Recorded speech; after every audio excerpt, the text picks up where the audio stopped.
Hey folks, Haz here. In today's dev diary, I wanted to get real about something that consumes a big chunk of my day to day while making my indie game Astro Burn, and that is balancing gameplay. Now, let's be honest, making a game, especially solo or even part of a small indie team, is tough.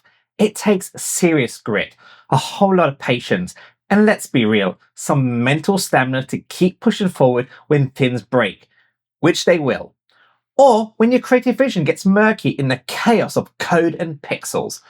But here's the thing, it is hard, but it's not impossible. And if you got a plan, even a loose one, some structure, and most importantly, and I say this, most importantly, the drive to see it through, you'll get there. One bug fix, one tweak, one aha moment at a time. For me, balancing Astro Burn means constantly playtesting. I'll get a level to a good enough point from a design point of view, and then I'll just loop it, playing, making notes, tweaking code, adjusting visuals or enemy placements, rinse and repeat. And this goes on all day, sometimes for days, sometimes for weeks.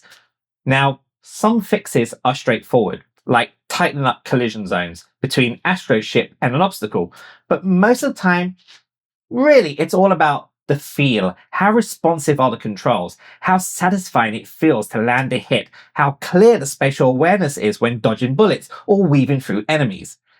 Every tiny decision, every tiny pixel, for when an enemy spawns to how fast it fires, has a massive impact on the overall game experience. It's like tuning an instrument. Slight changes can throw everything off or suddenly make the whole thing sing.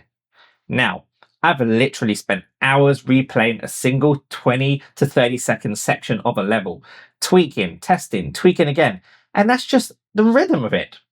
And if you're a fellow developer, you know exactly what I mean when I say, you fix one thing, something else breaks. It's a classic domino effect.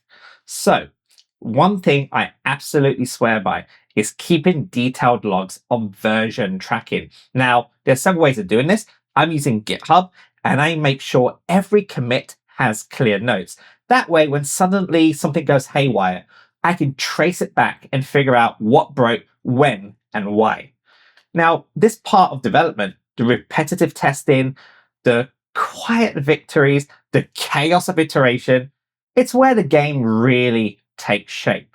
And I have to say, it's not glamorous, but it's deeply satisfying when you finally nail that perfect gameplay moment.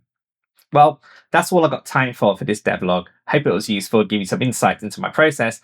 Thanks for tuning in. More updates soon as I get deeper into refining Astro Burn. But until then, please do head over to Steam and wishlist the game, and I'll see you on the next one.